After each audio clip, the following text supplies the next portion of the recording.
Hello students, welcome back to chemistry seeker. मैं प्रतिभा शर्मा और आज हम देखेंगे निमोनिक्स फॉर डी ब्लॉक। हम निमोनिक्स वर्टिकल फॉर्म में याद करेंगे क्योंकि ऐसा करने से मुझे इलेक्ट्रॉनिक कन्फिग्रेशन याद करने में आसानी रहेगी। क्योंकि जब मैं किसी ग्रुप के बारे में बात कर रही हूँ, वर्टिकल फॉर्म मतलब कि एक सेम ग्रुप की बात हो रही है। सेम ग्रुप में vertically valence shell electrons same रहेंगे। 21 से 30 हमें सीरीज में याद करने हैं। Scandium, titanium, vanadium, chromium, manganese, iron, cobalt, निकल, कॉपर, जिंक। यानी 1 to 30 हम याद करते हैं। 21 से 30 हमें याद है। उसके बाद हम ट्रिक देखेंगे। स्कैंडियम से स्टार्ट करते हैं। फर्स्ट ट्रिक क्या रहेगी हमारी?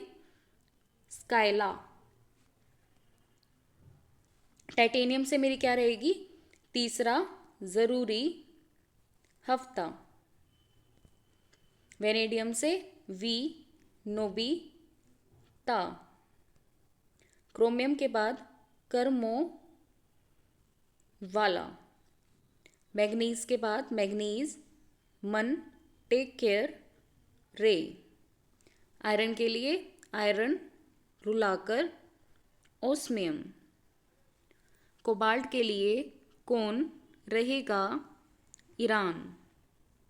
निकल के लिए नहीं पढ़ोगे पिटोगे। कॉपर, सिल्वर, गोल्ड आपको सीरीज में याद करना है। सीरीज भी बन रही है copper, silver, gold.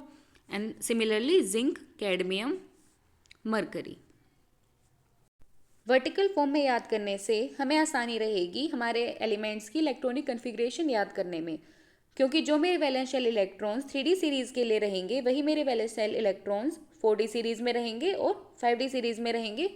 As same group को जब हम स्टडी कर रहे हैं तो लास्ट वैलेंस शेल इलेक्ट्रॉन सब में सेम रहते हैं। 3D सीरीज कौन सी है हमारी? स्कैंडियम वाली होती है 3D सीरीज, यट्रियम वाली होती है 4D सीरीज एंड लैंथेनम वाली होती है 5D सीरीज। अब जो इसकी ट्रिक हमने याद की है उसको एक बार समराइज कर लेते हैं हम। आप भी नोट डाउन कर सकते हो। स्कैंडियम के लिए हमने याद किया है स्काइला, यानी scandium, yttrium and lanthanum. Then तीसरा जरूरी हफ्ता।